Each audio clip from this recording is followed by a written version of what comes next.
Hello বন্ধুরা, আমার সালাম নিন। আসসালামু আলাইকুম। আশা করি আপনারা সবাই ভালো আছেন ইনশাল্লাহ, এবং আমার প্রত্যাশাও তাই। সেই সাথে আমার প্রীতি ও শুভেচ্ছা নিন।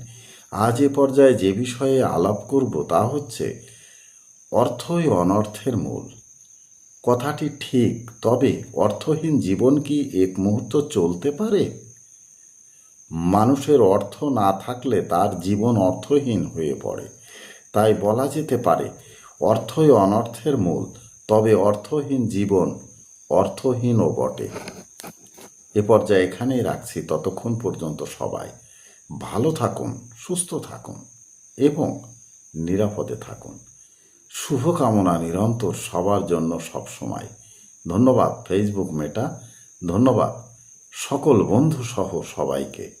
আবার দেখা হবে অন্য কোনো ভিডিওতে। আল্লাহ হাফেজ।